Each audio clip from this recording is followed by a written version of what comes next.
अस्सलामु अलैकुम मेरे अजीज दोस्तों।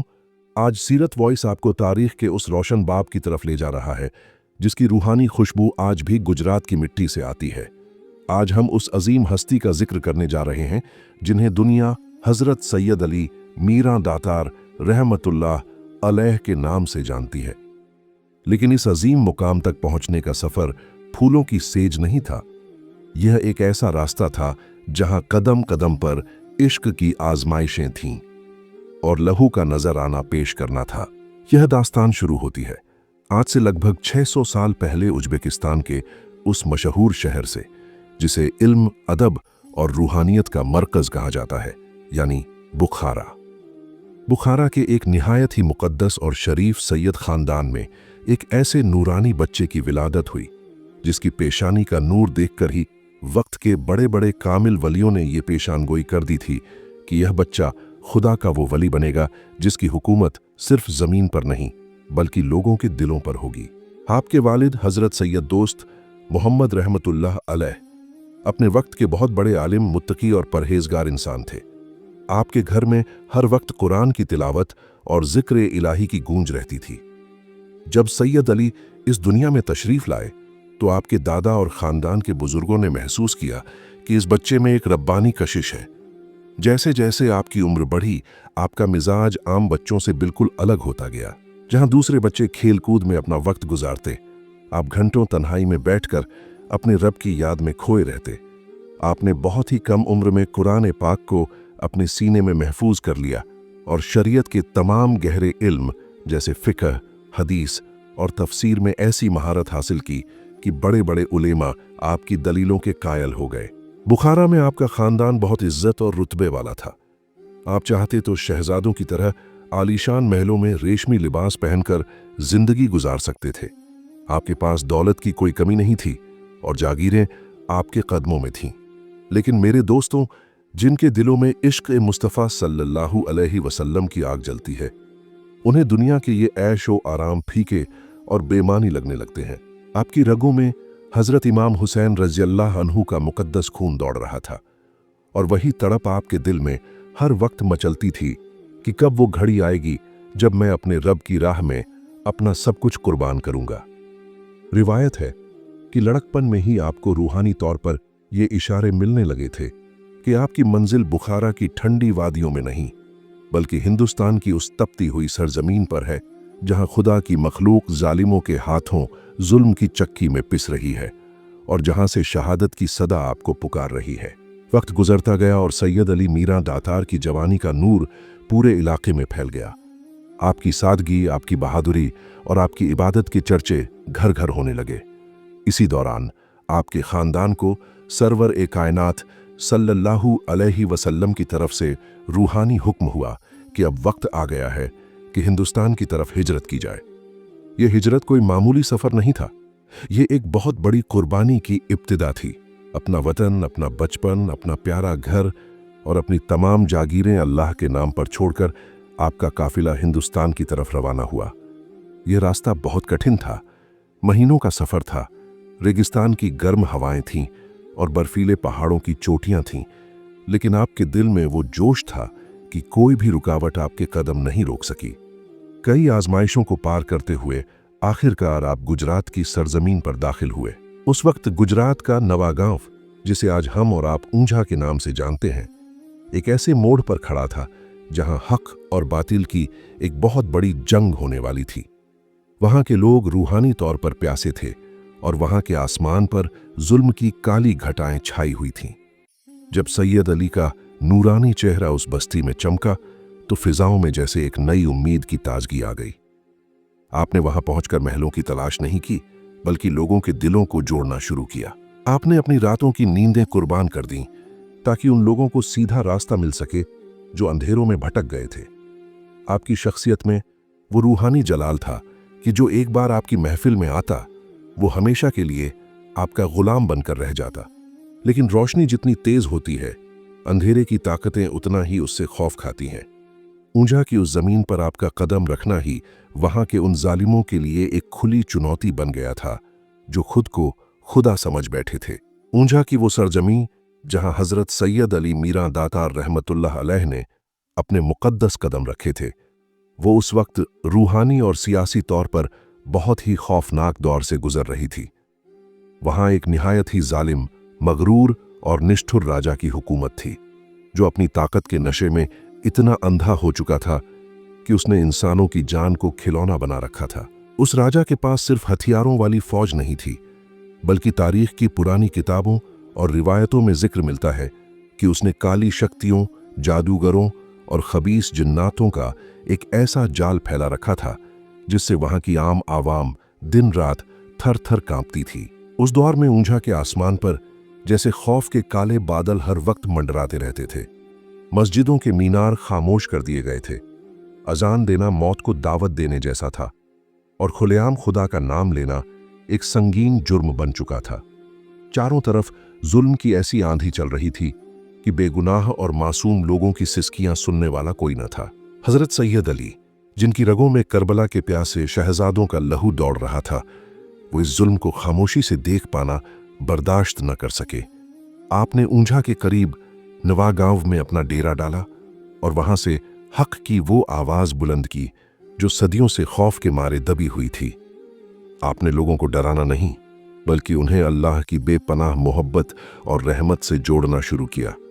आपकी खानकाह में जो भी आता, चाहे वो किसी भी मजहब का हो या किसी भी जात का, उसे बराबरी की इज्जत और रूहानी सुकून मिलता। आपने वहां लंगर का वो सिलसिला शुरू किया जहां राजा के सताए हुए गरीब, मजलूम और भूखे लोग आकर अपना पेट भरते और अपनी दिल की तकलीफें बयान करते। आपकी शख्सियत का जलाल ऐसा था कि लोग आपकी सिर्फ एक झलक देख लेते तो उनके आधे गम वहीं खत्म हो जाते। लेकिन यह खबर जब उस जालिम राजा के कानों तक पहुंची तो उसके अहंकार के महल की दीवारें हिलने लगीं। उसे महसूस होने लगा कि बुखारा से आया ये नौजवान सैयद उसकी बरसों की दहशत और सल्तनत को मिट्टी में मिला रहा है। राजा ने पहले तो अपने चालाक मंत्रियों और सिपह सालारों को भेजा ताकि आपको डराया और धमकाया जा सके।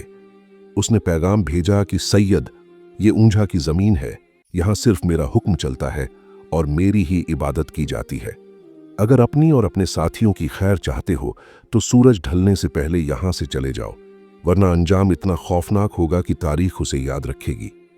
लेकिन मेरे दोस्तों, जो अपने सर पर कफन बांधकर और सिर्फ खुदा के भरोसे पर घर से निकलता है, उसे दुनिया की कोई भी तलवार या कोई भी लश्कर डरा नहीं सकता।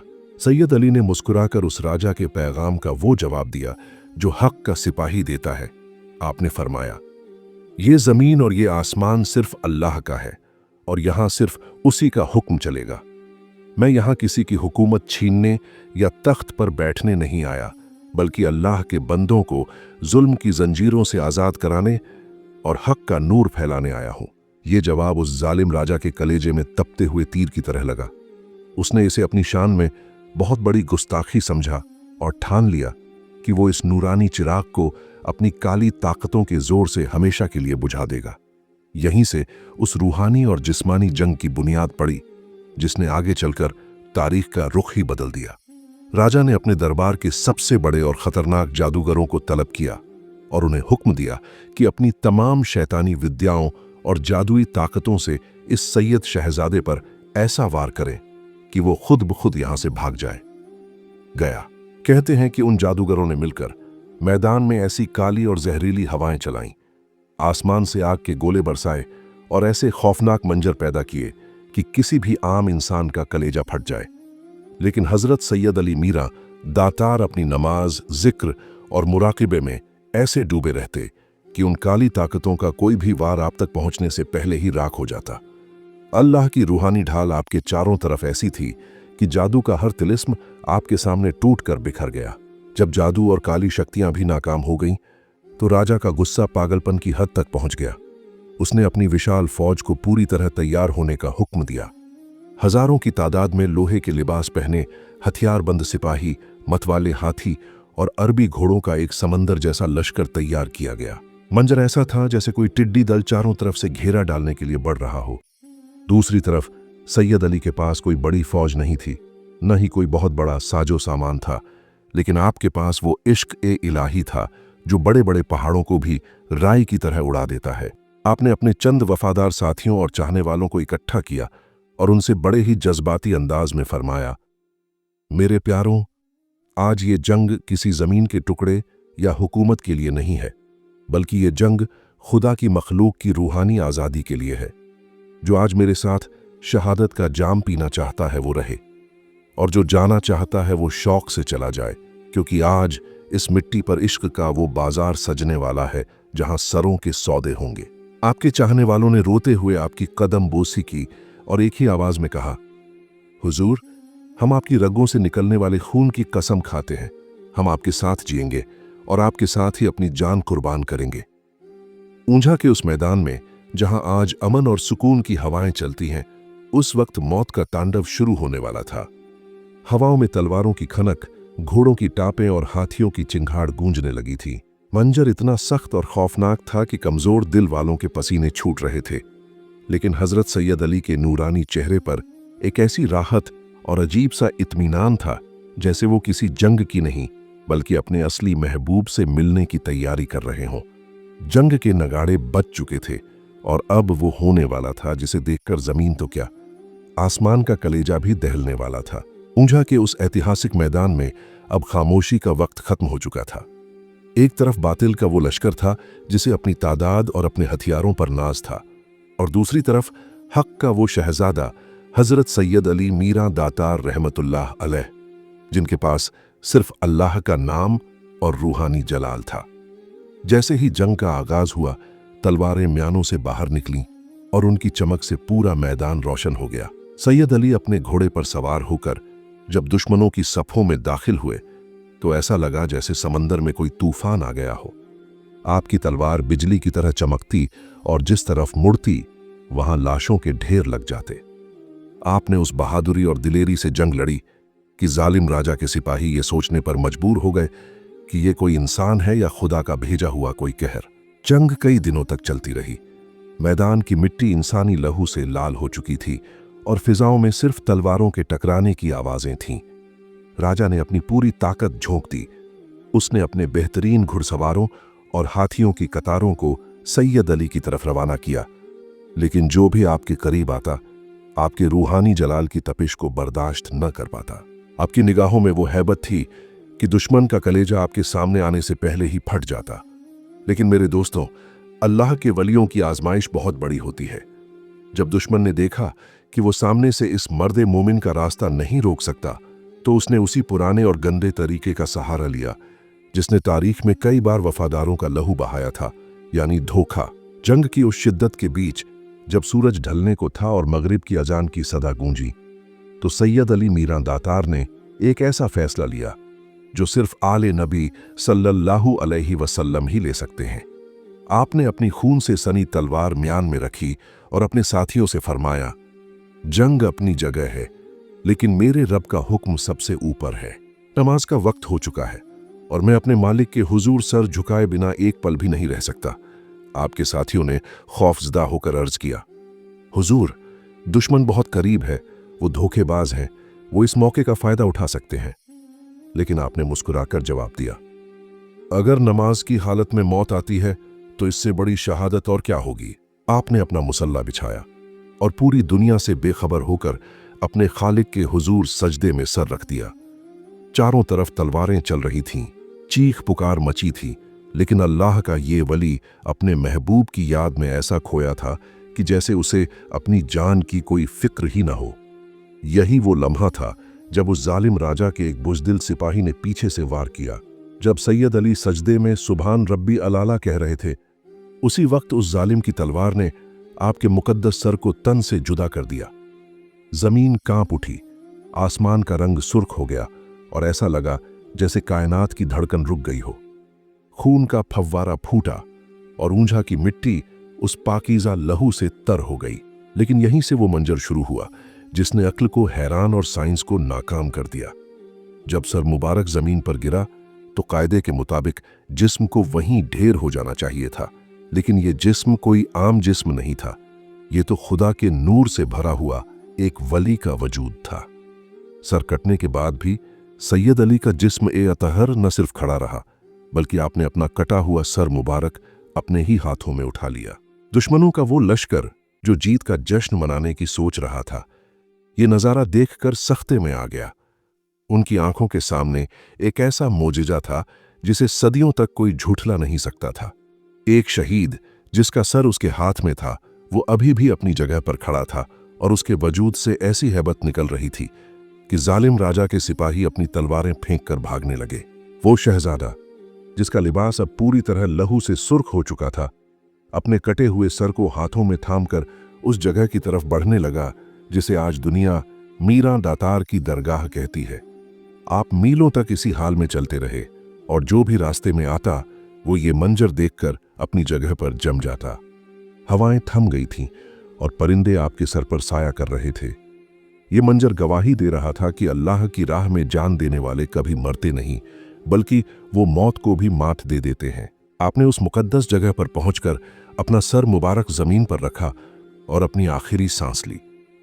ये शहादत कोई मामूली वाकया नहीं था, ये बातिल के गुरूर की हार और हक की हमेशा रहने वाली जीत का ऐलान था। आज भी ऊंझा की उस मिट्टी से वफा की खुशबू आती है जो बताती है कि सैयद अली ने अपना सर तो दे दिया लेकिन हक का दामन कभी नहीं छोड़ा। हजरत सैयद अली मीरा दातार रहमतुल्लाह अलैह की उस अजीम शहादत के बाद ऊंझा की सरजमीन पर एक ऐसा रूहानी इनकलाब आया जिसने पूरी दुनिया को अपनी तरफ खींच लिया। जब आपने अपना सर मुबारक उस मुकद्दस जगह पर रखा और अपनी जान अपने खालिक के सुपुर्द की, तो वहां मौजूद लोगों ने देखा कि उस मिट्टी से एक ऐसी खुशबू फूट रही थी जो किसी दुनियावी इत्र में नहीं होती। आपकी तदफीन के बाद जब आपकी मजार तैयार हुई तो वहां से नूर की वो किरणें निकलने लगीं कि वो जालिम राजा और उसकी तमाम शैतानी ताकतें हमेशा के लिए खाक में मिल गईं।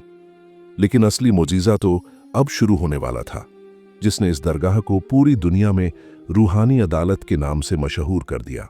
तारीख गवाह है कि शहादत के कुछ ही समय बाद दरगाह ए आलिया मीरा दातार के इर्द गिर्द ऐसी रूहानी तजुल्लियां जाहिर होने लगीं कि इंसान की अक्ल दंग रह गई। वो खबीस रूहें, वो ताकतवर जिन्नात और वो काला जादू जिसे राजा अपनी ताकत समझता था, अब वो तमाम बुरी ताकतें बाबा की मजार की हैबत से तड़पने लगीं। अल्लाह पाक ने अपने इस शहीद वली को वो मकाम अता किया कि तमाम शरारती जिन्नात और रूहानी बीमारियां आपके ज़ेरे असर कर दी गईं। यहीं से उस सिलसिले की शुरुआत हुई जिसे आज दुनिया मीरा दातार की हाजिरी कहती है। कहते हैं कि जब कोई बेबस इंसान जिसे दुनिया भर के डॉक्टरों ने लाइलाज करार दिया हो या जो सालों से किसी काली ताकत की गिरफ्त में हो, वो जैसे ही इस दरगाह की सुनहरी जंजीरों को थामता है, उसके अंदर छिपी वो बुरी ताकत जलने लगती है। लोग अपनी आंखों से देखते हैं कि कैसे वो जिन्नात जो किसी के काबू में नहीं आते थे, वो मीरा दातार के नाम की पुकार सुनते ही एक अदना से मुजरिम की तरह हाथ बांधे दरगाह के अहाते में हाजिर हो जाते हैं। वहां एक रूहानी जेल कायम हो गई है जहां इन बुरी ताकतों को तब तक कैद रखा जाता है जब तक वो उस इंसान को छोड़ने और अपनी गलतियों से तौबा करने का वादा न कर लें। यह नज़ारा रूह को कपा देने वाला होता है कि एक अल्लाह का वली जो जाहिरी तौर पर पर्दा कर चुका है, उसकी रूहानी हुकूमत आज भी इतनी बुलंद है कि समंदर के पार बैठी बुरी रूहें भी उनके जलाल से थर थर कांपती हैं। ये वो इनाम है जो अल्लाह ने आपको उस सजदे के बदले दिया था जो आपने तलवारों के साए में मुकम्मल किया था। एक मर्तबा का वाकया बहुत मशहूर है कि एक बहुत बड़ा जादूगर जिसे अपने इल्म पर बड़ा नाज था, उसने गुस्ताखी की नीयत से ये चाहा कि वो दरगाह के रूहानी घेरे को अपनी ताकतों से तोड़ दे। उसने अपनी तमाम शैतानी विद्याओं का जोर लगाया, लेकिन जैसे ही उसने दरगाह की पहली सीढ़ी पर कदम रखा, उसके तमाम जादू उल्टे पड़ गए। उसे ऐसा महसूस हुआ जैसे किसी ने उसे लोहे की गर्म जंजीरों में जकड़ लिया हो। वह वहीं गिरकर गिड़गिड़ाने लगा और चिल्लाकर कहने लगा, मुझसे गलती हो गई। ये तो खुदा का वो नूर है जिसे मिटाना मुमकिन नहीं। कहते हैं कि बाबा ने उसे रूहानी तौर पर ऐसी सजा दी कि वह ताउम्र वहीं का अदना सा खादिम बनकर रह गया। दरगाह के पास मौजूद वो पुराना कुआं भी अपने अंदर हजारों राज समेटे हुए है। रिवायत है कि जब वहां पानी की कमी हुई तो आपने अपनी दुआ से उस पानी में ऐसी तासीर पैदा कर दी कि वो शिफा का खजाना बन गया। आज भी हजारों लोग उस पानी से वजू करते हैं और अपनी बीमारियों से निजात पाते हैं। जो लोग कैंसर जैसी जानलेवा बीमारियों से हार चुके होते हैं, वो जब सिदक दिल से वहां हाजिरी देते हैं तो बाबा के सदके में उन्हें नई जिंदगी नसीब होती है। ये सब उस पाकीज़ा लहू की बरकत है जो सैयद अली ने हक की राह में बहाया था। ऊंझा की वो हवाएं आज भी संजीदा हैं और रात के सन्नाटे में वहां के खादिम आज भी वो रूहानी सदाएं सुनते हैं जो इस बात की गवाही देती हैं कि मीरा दातार आज भी अपनी मखलूक की फरियाद सुन रहे हैं और उनकी हिफाजत कर रहे हैं।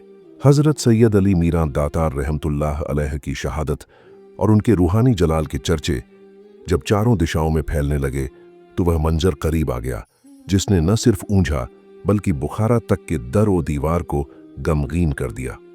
जब आपके वालिद हज़रत सैयद दोस्त मोहम्मद रहमतुल्लाह अलैह और आपके ख़ानदान के बुज़ुर्गों को यह इल्म हुआ कि उनका लाडला, उनका चश्मो चिराग अब इस दुनिया ए फ़ानी से पर्दा कर चुका है और उसने हक़ की राह में अपना सर कलम करवा लिया है, तो एक बाप के दिल पर क्या गुजरी होगी, इसका अंदाज़ा लगाना भी मुमकिन नहीं। लेकिन कुर्बान जाइए उस सैयद घराने के सब्र और तवक्कल पर, जहां आंखों में गम के आंसू तो थे मगर जुबान पर अपने रब का शुक्र था कि उनके बेटे ने बातिल के आगे सर झुकाने के बजाय खुदा के हुजूर सजदे में जान देना पसंद किया। तारीख के पन्नों में जिक्र मिलता है कि जब आपके वालिद ऊंझा की उस सरजमीन पर पहुंचे जहां उनके शहीद बेटे का मजार तैयार हो रहा था, तो मंजर देखकर हर आंख छलक उठी।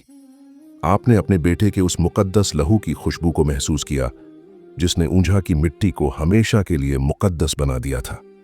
आपके खानदान ने इस शहादत को सिर्फ एक मौत नहीं बल्कि एक रूहानी जीत करार दिया। आपकी वालिदा और खानदान की ख्वातीन के सब्र का आलम यह था कि उन्होंने अल्लाह की रजा में खुद को ढाल लिया। इस घराने की इसी कुर्बानी और सब्र की बदौलत अल्लाह ने मीरा दातार के मुकाम को इतना बुलंद कर दिया कि आज सदियों बाद भी आपकी बारगाह में शहजादा और सुल्तान जैसे लफ्ज छोटे नजर आते हैं।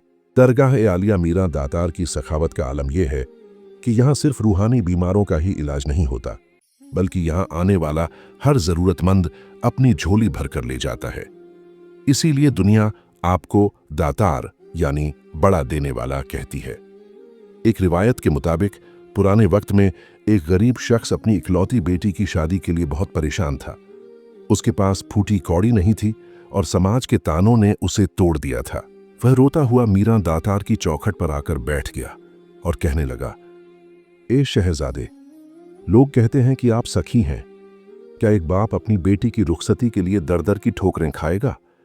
कहते हैं कि उसी रात बाबा ने उसे रूहानी तौर पर इशारा किया कि दरगाह के पास फलां जगह पर जाओ। जब वह वहां पहुंचा तो उसे वहां अल्लाह की तरफ से ऐसी गैबी मदद मिली कि उसने न सिर्फ अपनी बेटी की शादी की बल्कि ताउम्र बाबा के नाम का लंगर चलाता रहा। यहाँ का लंगर भी किसी मोजिजे से कम नहीं है। सदियों से यहाँ सुबह शाम हजारों लोग खाना खाते हैं, लेकिन कभी अनाज या जायके में कमी नहीं आई। अमीर हो या गरीब, राजा हो या रंक, सब एक ही सफ में बैठकर उस वली का सदका खाते हैं। जो लोग बे औलाद होते हैं और डॉक्टरों की उम्मीदें खत्म हो चुकी होती हैं, वो जब ऊंझा की इस मिट्टी को अपनी आंखों से लगाते हैं और बाबा से फरियाद करते हैं, तो अल्लाह उनके आंगन को बच्चों की किलकारियों से भर देता है। ऐसी हजारों माएँ हैं जो आज भी अपने बच्चों का नाम सैयद या अली रखती हैं, क्योंकि उन्हें यकीन है कि ये औलाद उन्हें मीरा दातार की दुआओं के सदके मिली है। आज भी जब ऊंझा की गलियों में मगरिब की अजान गूंजती है तो दरगाह का पूरा माहौल एक अलग ही आलम में डूब जाता है। वहां के खादिम बताते हैं कि आज भी रूहानी तौर पर बाबा अपनी मखलूक की पहरेदारी करते हैं। जो जालिम दुनिया में मजलूमों का हक मारते हैं या बेगुनाहों को सताते हैं, वो जब इस चौखट पर लाए जाते हैं तो उनकी रूह कांप उठती है। यह वो रूहानी इंसाफ है जो सिर्फ अल्लाह के उन नेक बंदों के पास होता है जिन्होंने अपनी जवानी और अपनी रूह को खुदा की राह में फना कर दिया हो। मीरा दातार का दर आज भी उन तमाम लोगों के लिए खुला है जो दुनिया की ठोकरों से टूट चुके हैं, क्योंकि ये वो दर है जहां आने वाला कभी मायूस नहीं लौटता। मेरे अजीज दोस्तों, अब यह दास्तान उस मुकाम पर आ पहुंची है जहां लफ्ज खत्म हो जाते हैं और सिर्फ रूहानी सुकून और खामोश आंसू बचते हैं। हजरत सैयद अली मीरा दातार रहमतुल्लाह अलैह की यह पूरी दास्तान हमें यह सिखाती है कि दुनियावी तख्त व ताज तो फना हो जाते हैं, लेकिन जो खुदा की राह में अपना सर कलम करवा लेते हैं उनका जिक्र कयामत तक के लिए अमर हो जाता है। आज सदियों बाद भी जब हम ऊंझा की उस मुकद्दस सरजमीन की तरफ नजर उठाते हैं तो हमें वहां कोई दुनियावी महल नजर नहीं आता, बल्कि एक ऐसी रूहानी अदालत नजर आती है जहां वक्त के बड़े बड़े जालिम और घमंडी भी घुटने टेकने पर मजबूर हो जाते हैं। इस दरगाह की सबसे बड़ी और दिल दहला देने वाली निशानी वहां की मुकद्दस जंजीरें हैं। कहते हैं कि ये सिर्फ लोहे के टुकड़े नहीं हैं, बल्कि इनमें वो रूहानी करंट और हैबत है जिसे बुरी ताकतें बर्दाश्त नहीं कर पाती। जब कोई सख्त बीमार या जिन्नातों का सताया हुआ शख्स इन जंजीरों को थामता है तो वहां एक रूहानी कोहराम मच जाता है। वो जिन्नात जो दुनिया के किसी हकीम या जादूगर के काबू में नहीं आते, वो इन जंजीरों की पकड़ में आते ही तड़पने लगते हैं और रो रो कर बाबा से माफी मांगते हैं। कई अकीदतमंदों ने अपनी आंखों से देखा है कि कैसे वो जंजीरें खुद ब खुद हरकत करने लगती हैं, जो इस बात की गवाही देती हैं कि शहीद शहजादा आज भी अपनी रूहानी ताकतों से मखलूक खुदा की पहरेदारी कर रहा है। इसी तरह दरगाह के उस रूहानी चिराग का वाकया भी रोंगटे खड़े कर देने वाला है। रिवायत है कि सदियों से जल रहा यह चिराग सिर्फ अंधेरे को नहीं मिटाता, बल्कि यह हक और बातिल के दरमियान की लकीर है। पुराने खादिम बताते हैं कि एक मर्तबा एक शख्स ने इस चिराग की रोशनी और बाबा के जलाल का मजाक उड़ाया था। उसने गुस्ताखी में चाहा कि वो इस चिराग को बुझा दे, लेकिन जैसे ही वह करीब पहुंचा, उसे ऐसा लगा जैसे उसके जिस्म में आग लग गई हो। वह वहीं गिरकर तड़पने लगा और जब तक उसने अपनी गलती की तौबा नहीं की, उसे चैन नहीं मिला। ये चिराग उन तमाम लोगों के लिए उम्मीद की लौ है जो अपनी जिंदगी के अंधेरों से हार चुके हैं। कहते हैं कि जो इस चिराग के तेल को शिफा की नीयत से लगाता है, उसकी बरसों पुरानी बीमारियां जड़ से खत्म हो जाती हैं। आज के इस दौर में जहां इंसानियत नफरत और दूरियों में बटी नजर आती है, हजरत मीरां दातार की दरगाह आपसी भाईचारे की सबसे बड़ी मिसाल बनकर खड़ी है।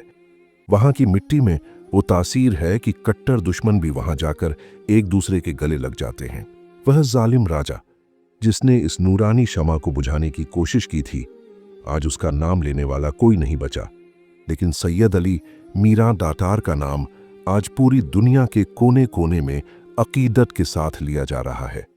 यह अल्लाह पाक का वादा है कि जो उसके रास्ते में शहीद होते हैं वो मरते नहीं, बल्कि वो हमेशा के लिए जिंदा हो जाते हैं और उनका जिक्र जमीन से लेकर आसमान के कंगूरों तक बुलंद कर दिया जाता है।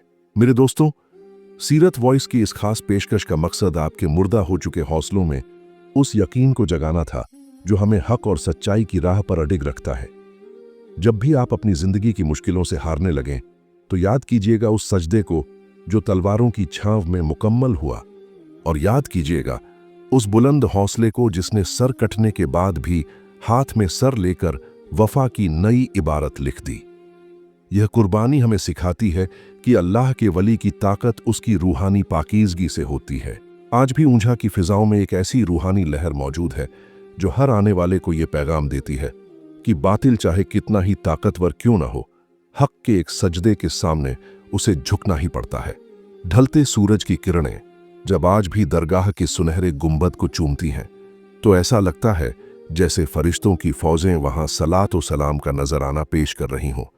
हम दुआ करते हैं कि अल्लाह पाक हजरत सैयद अली मीरां दातार रहमतुल्लाह अलैह के मुकद्दस वसीले से हम तमाम लोगों की जायज़ दुआओं को कबूल फरमाए। मेरे अजीज दोस्तों, मीरां दातार की यह चौखट आज भी मोजिज़ात का मरकज़ है। अगर आज आप किसी ऐसी परेशानी में घिरे हैं जिसका हल आपको नजर नहीं आ रहा, अगर कोई ऐसी हाजत है जो बरसों से अधूरी है, या कोई ऐसी बीमारी जिसने आपको तोड़ दिया है, तो घबराइए नहीं। आज आप इस रूहानी महफिल के कमेंट सेक्शन को दातार की डिजिटल चौखट समझें। आपकी जो भी दिल्ली तमन्ना है, जो भी दुख या तकलीफ है, उसे नीचे कमेंट में पूरी अकीदत के साथ लिख दीजिए। हम सब मिलकर आपके हक में दुआ करेंगे, और क्या पता किस खुदा के बंदे की जुबान से निकला हुआ आमीन अर्श तक पहुंच जाए और आपकी बिगड़ी बन जाए। याद रखिए, वली के दरबार में कोई छोटा बड़ा नहीं होता, बस तड़प सच्ची होनी चाहिए। अपनी परेशानी लिखते वक्त कमेंट में हक मीरां दातार लिखना ना भूलें, ताकि आपकी हाजिरी इस मुकद्दस बारगाह में कबूल हो सके। इस वीडियो को एक रूहानी पैगाम समझकर शेयर कीजिएगा, क्योंकि क्या पता आपकी एक कोशिश और आपके साथ की गई दुआ किसी टूटते हुए दिल को नई जिंदगी दे दे। सीरत वॉइस के साथ इस सफर में बने रहने के लिए आपका शुक्रिया। अल्लाह हम सबका निगहबान हो और मीरां दातार के सदके सबकी झोलियां खुशियों से भर दे। आमीन सुम्मा आमीन। अल्लाह हाफिज।